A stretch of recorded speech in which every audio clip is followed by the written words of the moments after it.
வணக்க மகளே, துரோகத்தின் வாழ்வதனை சூதுகவும் அப்படின்னு சொல்லுவாங்க இல்லையா? ஸோ ஜாக்லின் பண்ண ஒரு விஷயம் கண்டிப்பா என்னால ஏத்துக்கவே முடியல மகளே. ஸோ 2 நாளா வந்து பாத்தீங்கன்னா ஜாக்லின் வந்து கரெக்டா கேம் விளையாண்டாங்க, நிறைய விஷயங்கள் பண்ணாங்க. ஸோ நல்ல ஒரு கேம் விளையாண்டாங்க, ஒரு அலைன்ஸ் பேசி ஒரு கேம் வந்து விளையாண்டுருந்தாங்க. பட் இப்படி ஒரு எச்சத்தனமான வேலையை பார்ப்பாங்க அப்படின்னு நான் எதிர்பார்க்கவே இல்லை. ஸோ என்ன நடந்துச்சு நைட் அன்சீன்ல என்ன பண்ணாங்க அப்படின்னு டீட்டெயிலா சொல்றேன். ஸோ அதுக்கு முன்னாடி சேனல் புதுசா பாக்குறீங்க அப்படின்னா மறக்காம சேனல் சப்ஸ்கிரைப் பண்ணிட்டு வீடியோக்கு ஒரு லைக் கொடுத்தீங்கன்னா எனக்கு ஒரு பெரிய மோட்டிவேட்டா இருக்கும். ஸோ மறக்காம லைக் பண்ணிக்கோங்க. நைட் அன்சீன்ல இந்த கேம், இந்த டாஸ்க் ஆரம்பிச்சு இந்த வீக்லி டாஸ்க்ல மொத்தம் 5 டீம். ராணுவுக்கு அடிபட்டு 4 டீம் ஆச்சு. 4 டீம்ல வந்து பாத்தீங்கன்னா 3 பேர் இருந்தாங்க. இதுல 2 டீம், 6 பேர் ஒரு டீம், இவங்க 2 டீம் ஒரு டீம், இவங்க 2 டீம், அதாவது பிங்க் டீம் ரெட் டீம் ஒரு team, yellow team blue team ஒரு டீம். இது எல்லாமே உங்களுக்கு தெரியும். இவங்களுக்குள்ள ஒரு டீல் பேசி இவங்க வந்து பண்ணிட்டு இருந்தாங்க. எல்லாமே உங்களுக்கு தெரியும். இவங்க 2 பேரும் பேசிக்கிட்டாங்க. அவங்க 2 பேர் பிங்க் டீம் ரெட் டீம் பேசிக்காம ஒரு விஷயத்த பண்ணாங்க. அதான் நடந்துச்சு.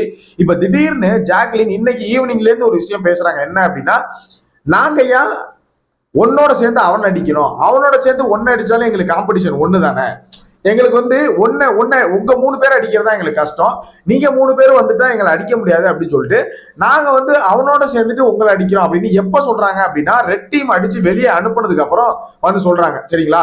இந்த மாதிரி ஒரு டிஸ்கஷன் சாயந்தரமே பேசுறாங்க. அப்ப முத்து அவ்வளவு எக்ஸ்பிளனேஷன் கொடுக்குறாப்புல, எனக்கு வந்து கொடுத்த வார்த்தையை நான் மாற மாட்டேன், கொடுத்த வார்த்தையை நான் கரெக்டா விளையாடுவேன் அப்படிங்கிற மாதிரிலாம் எக்ஸ்பிளனேஷன் கொடுக்கும். எல்லாத்துக்கும் தலையாட்டிட்டு கடைசியில ரெட் டீம் எல்லாம் வெளியே அனுப்புறதுக்கு அப்புறம் ரயானு ஜாக்லின் இவங்க 2 பேரும் எல்லோ டீமுங்க.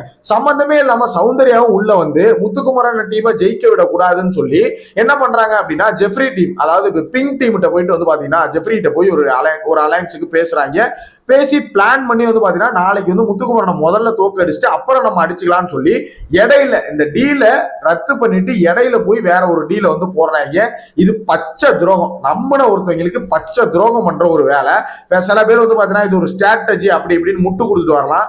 பேசிக்கா இது ஸ்ட்ராட்டஜி நீங்க பார்த்தாலும் இந்த இடத்துல நீங்க முதல்ல சொல்லியிருக்கணும், இது முதல் டீம் ரெட் டீமை காலி பண்ற வரைக்கும் தான், அதுக்கப்புறம் ஸ்ட்ராட்டஜி மாறும் சொல்லியிருக்கணும். அப்படி எந்த ஒரு இதுவுமே பண்ணாம முதல்ல நம்ம 2 பேரும் முதல்ல இவங்க 2 பேரும் அடிச்சு வெளில சொல்லி நம்ம கடைசியில விளையாண்டுக்கலாம் சொல்லும் போது அப்பெல்லாம் மண்டைய ஆட்டிவிட்டு இப்ப ரெட் டீம் வெளில போறதுக்கு முழுக்க காரணம் ப்ளூ டீம் தான்.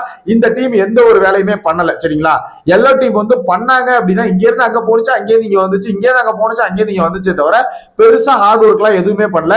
முத்துக்குமரன் தீபக்கும் தான் அந்த அளவுக்கு அடிச்சு எல்லோ டீம் இது ரெட் டீம் வந்து புடுங்கி எல்லாத்தையுமே பண்ணாங்க அப்படிங்கதான். எல்லோ டீம் ஏதோ அவங்களே காப்பாத்திக்கிட்டாங்களே தவிர மற்றபடி எதுவுமே பண்ணல. ஜாக்லின் உட்கார்ந்து கல்ல புடிச்சுக்கிட்டாங்க, ரஞ்சித் நின்று கவர் அப் பண்ணிக்கிட்டாரு. அதுதான் வந்து நடந்துச்சு. சோ அப்படி இருக்கிற டீம் வந்து பாத்தீங்கன்னா திடீர்னு இப்ப ரெட் டீம் வெளில போனதுக்கு அப்புறம் அவங்க 2 பேரும் ஜாயின் அடிச்சு இப்ப ப்ளூ டீம் வந்து வெளில அனுப்பணுங்கிறத பிளான் பண்ணி ஒரு விஷயம் வந்து பேசிக்கிறாங்க. எச்சத்தனமான ஒரு வேலை மக்களே. சரியா? எச்சத்தனத்திலேயே 1ஆம் நம்பரான ஒரு வேலை. சரிங்களா? இப்படி பண்ணிட்டு இருக்க இந்த டீம் வந்து இங்க ஒரு விஷயம் பண்ணிட்டு இருக்காங்க. வீட்டுக்குள்ள முத்துக்குமரன் வந்து பாத்தீங்கன்னா தரமான ஒரு சம்பவத்தை யோசிச்சுட்டு இருக்காப்ல. என்ன யோசிக்கிறாப்ல அப்படின்னா, ராணுவ ஏமா அந்த 4 பேர் ஒன்னா இருக்கிறது எனக்கு அவ்வளவு சந்தோஷம். சீரியஸா சொல்றேன், இந்த 4 பேர் எனக்கு பிடிச்ச கண்டஸ்டன்ஸ். இந்த 4 பேர் ஒன்னா இருக்கிறது எனக்கு அவ்வளவு சந்தோஷம். தீபக், மஞ்சரி, முத்துக்குமரன், ராணோ, இந்த 4 பேர் உள்ள உட்காந்து ஒரு பிளானிங் போடுறாங்க. அப்ப ராணோ வந்து ஓப்பனா உண்மையை உடைச்சிடறாப்ல. முத்து, நீ நம்பாத, இந்த மாதிரி இவங்க வந்து பாத்தீங்கன்னா ஜெஃப்ரிட்ட பிளான போட்டுட்டு இருக்கான், ரயான் வந்து ஜெஃப்ரியோட சேர்ந்து ஒன்னு அடிக்கிறதா பிளான போட்டுட்டு இருக்காங்க. சோ அதனால பார்த்து இருந்துக்கோ அப்படின்னு சொல்லி ஒரு பிளான போறாங்க. சோ இப்ப அவங்களுக்குமே வந்து தெரிஞ்சிருச்சு. இப்ப அவங்களுமே வந்து பாத்தீங்கன்னா நாளைக்கு வந்து டீம் பிளான மாத்தி தான் விளையாட போறாங்க.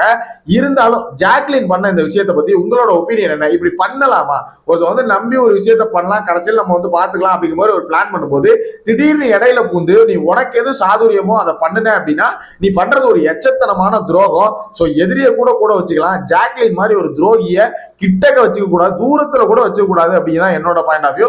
சோ உங்களோட ஒப்பீனியன் என்ன அப்படிங்கிறத மறக்காம கமெண்ட்ல சொல்லுங்க. நெக்ஸ்ட் வீடியோல என்ன அப்டேட் அப்படிங்கிற ஒரு அப்டேட்டோட வரேன். சோ மறக்காம சேனலை சப்ஸ்கிரைப் பண்ணிட்டு வீடியோக்கு ஒரு லைக் கொடுத்து உங்களோட கருத்துக்களை கமெண்ட்ல போட்டு வைங்க. நான் என்னங்க அதை பாக்குறேன். நெக்ஸ்ட் வீடியோ மீட் பண்றேன். பாய். தேங்க்யூ. தூக்க கலக்கத்துல உளறமியா. தேங்க்யூ. தேங்க்ஸ் ஃபார் வாட்சிங். பாய்.